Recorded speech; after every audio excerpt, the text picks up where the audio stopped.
ಕರ್ನಾಟಕದಲ್ಲಿ ಮಾತ್ರ ಇಲ್ಲ ರೀ, ಇವ್ರು ರಾಜಸ್ಥಾನದಲ್ಲಿ ಒಂಟೆ ಸಾಕೋರೆಪ್ಪ.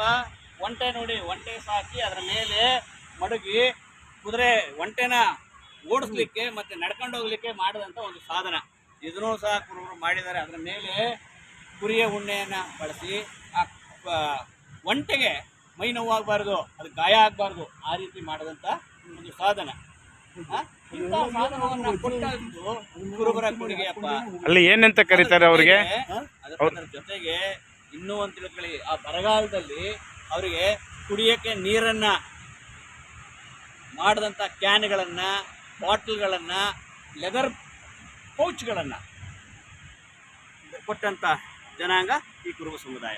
ಹಾಗಾಗಿ ಕುರುಬರು ಏನೂ ಕಡಿಮೆ ಏನಿಲ್ಲ, ರಾಜಸ್ಥಾನದಲ್ಲೂ ಇದ್ದಾರೆ, ಇಡೀ ಭಾರತದಲ್ಲ ಇವರ ವಿಚಾರ. ನಾವೇನಾದರೂ ಆತ್ಮಾವಲೋಕನ ಮಾಡ್ಕೊಳ್ಳೋದಾದರೆ ಸಾಕಷ್ಟು ಸಮಾಜಕ್ಕೆ ಕೊಡುಗೆಯನ್ನು, ಎಲ್ಲ ಜನಾಂಗಕ್ಕೂ ಎಲ್ಲರಿಗೂ ಸವಲತ್ತುಗಳನ್ನು ಕೊಟ್ಟ ಜಾತಿ